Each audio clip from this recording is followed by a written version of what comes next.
Nasib Peggy Setiawan tersangka kasus pembunuhan Vina dan juga Eki saudara segera terjawab di sidang putusan pra-peradilan Senin besok. Seperti apa kemungkinan keputusan hakim terhadap Peggy Setiawan? Apakah status tersangkanya akan dibatalkan atau sebaliknya? Kita kupas bersama dengan sejumlah narasumber yang telah bergabung di Kompas Petang. Saya sapa ada penasihat ahli Kapolri Irjen Purnawirawan Arianto Sutadi, kemudian juga ada kuasa hukum dari Peggy Setiawan, Mbak Sugianti Iriani, dan juga ada pakar hukum pidana dari Universitas Pelita Harapan, Bang Jamin Giting. Selamat sore semuanya. Mas Yasir. Oke, saya ke Mbak Sugianti dulu nih, yang telah mengikuti perjalanan kasus ini. Dari pemaparan saksi yang Anda hadirkan, kemudian kita juga melihat bagian pemaparan juga dari saksi ataupun ahli dari pihak termohon begitu. Selama perjalanan sidang pra-peradilan ini, Anda melihat apakah Peggy bisa bebas? Saya yakin Peggy bisa bebas karena banyak kejanggalan-kejanggalan yang dilakukan oleh Polda Jabar, terutama tidak adanya SOP yang dilakukan. In prosedural itu banyak tidak dilakukan oleh Polda Jabar, diantaranya pada saat penggeledahan, penyitaan tidak ada penetapan pengadilan, walaupun misalnya ada surat penetapan pengadilan tapi dilakukannya setelah penggeledahan dilakukan, itu kan hanya berlaku pada keadaan mendesak sesuai dengan pasal 38 ayat 2. Kemudian bukti permulaan pun tidak ada keterkaitan dengan tindak pidana yang dilakukan oleh Peggy Setiawan. DPO juga sudah jelas-jelas itu tidak sesuai dengan yang ditangkap, tidak sesuai dengan DPO karena alamat juga berbeda, sangat berbeda jauh. Kemudian juga kemudian ada lagi bahwa penetapan tersangka itu tidak sah menurut kami dengan kejanggalan-kejanggalan in prosedural yang dilakukan oleh Polda Jabar. Oke, ada sejumlah kejanggalan sehingga Anda yakin bahwa Peggy bisa bebas. Hal yang sama juga dilihat oleh Anda, Pak Arianto? Ya, itu dari pandangan kuasa hukum ya. Semua apa yang dikerjakan oleh penyidik itu dianggap ada kejanggalan dan melanggar prosedur gitu ya. Sementara dari penyidik sendiri dari semula mengumumkan Peggy itu sebagai tersangka sudah yakin bahwa cukup alat bukti paling tidak 2 untuk menentukan itu sebagai tersangka. Nah, kemudian kemarin di dalam persidangan pra-peradilan kan juga masing-masing masih ngotot ya, masing-masing menganggap benar sendiri, kemudian didukung dengan saksi ahli dan penjelasan-penjelasan. Nah, untuk intinya adalah masing-masing mempertahankan kebenarannya. Nah, sekarang kita tinggal kepada penilaian hakim. Apakah yang 2 alat bukti yang dipakai oleh penyidik itu dianggap sudah cukup untuk menentukan sebagai tersangka, atau alat-alat bukti yang dikumpulkan untuk menetapkan sebagai tersangka itu dianulir oleh keterangan-keterangan yang disampaikan oleh para pihak kuasa hukum bahwa tindakan itu tidak benar, menyalahi prosedur sehingga tidak bisa dijadikan sebagai alat bukti. Itu aja sebenarnya permasalahannya sekarang, tapi bagi saya sih itu semua akan pada kewenangan hakim untuk menilainya. Apakah ini intinya kan cuma satu aja Pak, menentukan apakah cukup alat bukti untuk menentukan Peggy itu sebagai tersangkanya.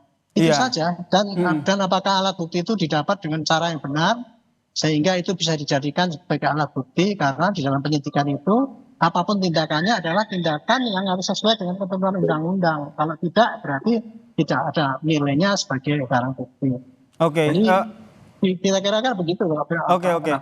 Oke, cukup dengan meyakinkan hakim bahwa 2 alat bukti saja sudah cukup begitu untuk menetapkan Peggy sebagai tersangka. Kalau Bang Jamin Ginting sendiri melihatnya seperti apa? Karena dari pihak pemohon gitu menyertakan sejumlah saksi maupun ahli dan menyatakan bahwa ini selama persidangan sudah diungkapkan bahwa banyak kejanggalan yang terjadi dalam penetapan Peggy sebagai tersangka. Ya, gini, saya kan mengikuti kasus ini di persidangan. Jadi saya melihat hakim juga kan sudah mengatakan tidak akan memihak ya, dan juga fairness ya. Nah, jadi begini, ada beberapa tadi disebutkan terkait dengan penangkapan, penyitaan ya, dan DPO. kalau itu, kalau menurut saya ya, yang saya lihat dari bukti-bukti persidangan, saksi-saksi, ini agak lemah kelihatannya untuk dinyatakan perbuatan itu sudah sesuai dengan prosedur. Salah satu itu sudah disebutkan oleh Ibu Sugiyarti bahwa dalam persidangan sendiri mereka tidak bisa menghadirkan bahwasannya izin penyitaan dari Ketua Mahkamah Agung di mana benda itu berada. Padahal itu bukan peristiwa yang mendesak, kan begitu. Nah, kalau terminologi mendesak atau tidak mendesak, kita lihat dari putusan. Kalau sudah ada putusan berarti kan pengembangan perkara DPO itu pengembangan, bukan orangnya lari kabur dikejar. Nah, itu nanti hakim akan memberikan pertimbangan itu terkait dengan itu. Yang kedua, yang masih abu-abu yaitu terkait dengan penetapan tersangka. Kalau hakimnya memahami norma terkait dengan cukup bukti dengan dua alat bukti yang cukup, itu normanya berbeda. Kalau dulu memang dia bilang sebagai bukti yang cukup, bukti mula-mula, cukup dengan laporan polisi dan keterangan saksi cukup. Karena itu memang dulu ketentuannya begitu. Tapi sejak ada putusan MK 21 dan Perkapolri yang sekarang 6/2019, normanya berubah. Bukan bukti yang cukup lagi, tapi dua alat bukti yang sah.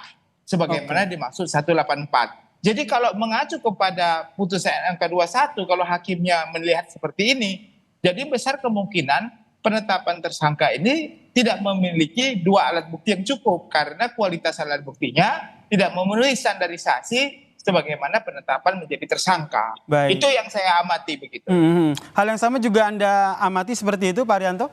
Atau ada hal yang berbeda? Saya juga ngamati. Saya sependapat dengan Pak Profesor Jamin tadi ya. Oke. Bahwa dulu ketentuan di dalam KUHP itu kan hanya mengatakan tersangka itu apabila sudah ada bukti yang cukup kan gitu kan. Karena penafsirannya kan nggak jelas itu. Akhirnya diperjelas dengan putusan MK itu bahwa yang dinamakan cukup itu minimal dua alat bukti. Nah, sementara ini yang dikumpulkan oleh alat bukti yang dikumpulkan oleh para penyidik itu kan banyak banget itu, Pak. Wong saksinya aja ada berapa itu yang dilihat ini ada 65 atau berapa. Barang bukti yang disita juga banyak. Apalagi dia mengacu kepada putusan pengadilan yang tahun 2016. Itu juga merupakan bagian daripada alat bukti yang menjadi dasar untuk menentukan Peggy itu sebagai tersangka. Nah, kemudian kan di antara banyak alat bukti yang disita tidak pakai surat izin, kemudian menangkap nggak pakai surat izin dan sebagainya, itu kan disangkal. Mungkin itu untuk penangkapannya dianggap tidak sah. Tetapi ada bukti lain yang mendukung sehingga mencapai minimal dua alat bukti itu untuk menentukan tersangka. Itu masih mungkin terjadi. Oke, ada bukti lain yang akan ada bukti yang dikumpulkan oleh penyidik kan banyak banget itu, Pak, bukan hanya dua. Jadi ketentuan daripada itu minimal dua gitu kan. Itu jadi tergantung dari hakim aja nanti apakah itu cukup apa tidak dengan dianulirnya banyak alat bukti yang kemudian tidak formal cara mendapatkannya itu. Itu pandangan saya. Jadi kalau begini Pak Arianto. Jadi kalau saya melihat konteksnya ini bukan dua alat bukti yang cukup untuk membuktikan pelaku itu adalah benar dia orangnya, tetapi pelaku itu adalah benar perbuatannya sesuai dengan apa yang disangkakan sesuai dengan pasal. Jadi kita bukan kalau dua alat bukti yang cukup menandakan Peggy Setiawan ya benar ada Peggy Setiawan. Tapi kalau apakah perbuatan orang itu 2016 nih ya, kita bicara 2016. 2016 itu pelakunya adalah benar Peggy Setiawan yang disebut sebagai Peggy Peron.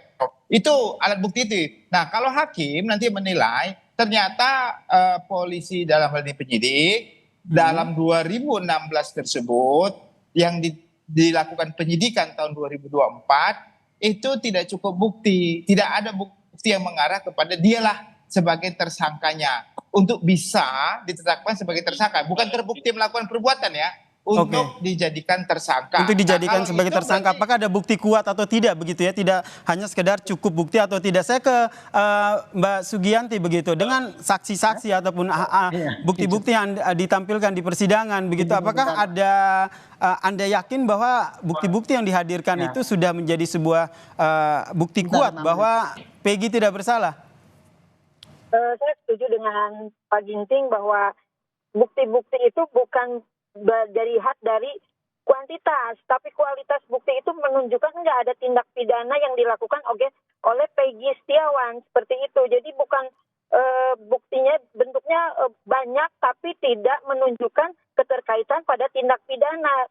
Kita kan sudah tahu dari kejaksaan pun itu berkas dikembalikan dengan P18 dan kemarin itu di tanggal 2 Juli masih P19. Artinya secara material formil itu bukti tidak terpenuhi seperti itu. Makanya kita yakin bahwa Peggy Setiawan bukanlah pelakunya dan Peggy Setiawan bukanlah Peggy alias Peron yang tertera di dalam DPO tahun 2016 tersebut.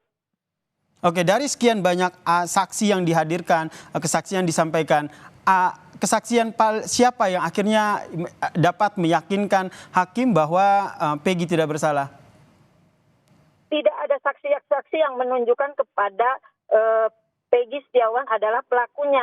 Hanya ada saksi Sudirman yang mengatakan dia kenal dengan Peggy Setiawan. Memang betul dia kenal, tapi kan bukan berarti Peggy Setiawan itu pelakunya. Kenal itu karena dia pernah satu SD. Bahkan Sudirman itu kan tidak naik 4 kali dan Peggy pun tidak berteman dengan Sudirman seperti itu. Baik, tanggapan Anda, Pak Arianto? Ya itulah ya, nanti biar nanti hakim yang menentukan juga. Kalau dalam pandangan saya ya penyidik ini kemarin itu ya, dia dengan mendasari putusan 2016 itu, Peggy itu adalah sudah termasuk sebagai tersangka, apalagi sudah terdakwa, tapi DPO kan gitu kan. Itu. Nah, kemudian sekarang penyidik menangkap si Peggy yang dianggapnya Peggy yang dia maksud di dalam tahun 2016 itu. Tapi kan ternyata kan namanya Peggy Setiawan itu. Ya enggak? Peggy Setiawan. Kemudian dia apakah membuktikan apakah Peggy Setiawan itu adalah Peggy yang dimaksudkan di dalam putusan yang dulu, maka dia cari-cari bukti yang lain untuk menunjukkan antara lain keterangan dari Sudirman bahwa Peggy yang dulu Peron itu adalah teman sekelasnya si Sudirman dan itulah yang dimaksudkan di dalam putusan 2016 itu. Itu cara berpikirnya penyidik seperti itu. Nah, nanti kalau itu dianggap itu beda orangnya, ya biar aja nanti hakim yang menentukan, saya kira gitu. Kita kan sekarang kan hanya melihat ya, dan nggak bisa mendidik hakim harus begini, itu kan penafsiran kita ya.